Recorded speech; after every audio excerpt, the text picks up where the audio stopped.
ঢাকা বিশ্ববিদ্যালয়ের হিন্দু ছাত্রদের আবাসস্থল জগন্নাথ হলে জামায়াতে ইসলামীর দুই সাবেক নেতাকে ঘিরে যে ব্যঙ্গাত্মক আর্ট দেখা গেল তা কি শিল্পের স্বাধীনতা নাকি ইসলামী ধর্মীয় প্রতীকের উদ্দেশ্যমূলক অপমান?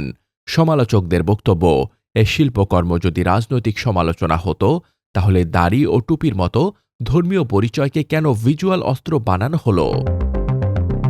জগন্নাথ হলের নিত্যানন্দ পাল নামে এক শিক্ষার্থী ছবিগুলো ফেসবুকে পোস্ট করে লেখেন, জগন্নাথ হলে আলবদর আল শামস রাজাকার সহ সব স্বাধীনতা বিরোধী শক্তির প্রতি 14ই ডিসেম্বরের আগে নিবেদন শুকিয়ে গেলে শিক্ষার্থীদের জন্য উন্মুক্ত করে দেওয়া হবে, যাতে করে দাড়ি টুপি পরায়ে মানুষগুলোর ছবি পাড়িয়ে ইসলাম বিদ্বেষীরা মজা নিতে পারে।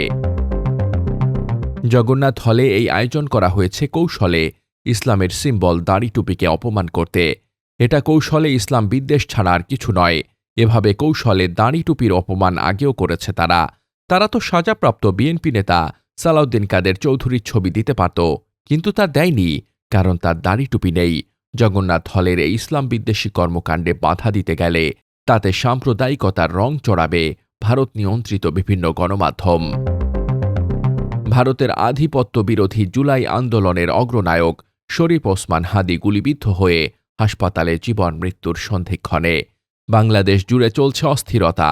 পরিস্থিতির অবনতি ঘটাতে সুপরিকল্পিতভাবে এ ব্যঙ্গাত্মক আর্ট প্রদর্শনের পরিকল্পনা নেওয়া হয়েছে বলে মনে করছেন বিশ্লেষকরা।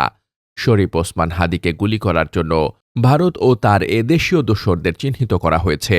উত্তেজনাকর এ মুহূর্তে জগন্নাথ হলে দাড়ি টুপিওয়ালা দুইজন মুসলিম নেতার ব্যঙ্গাত্মক ছবি পদদলিত করার মাধ্যমে সাম্প্রদায়িক উত্তেজনা সৃষ্টির চেষ্টার পেছনে ভারত জড়িত বলে মনে করছেন বিশ্লেষকরা।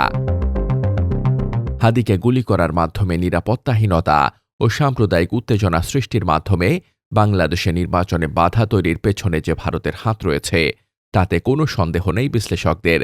কিন্তু ভারত এ হস্তক্ষেপ বন্ধ না করলে স্বাধীন বাংলাদেশ তার অস্তিত্ব হারাবে।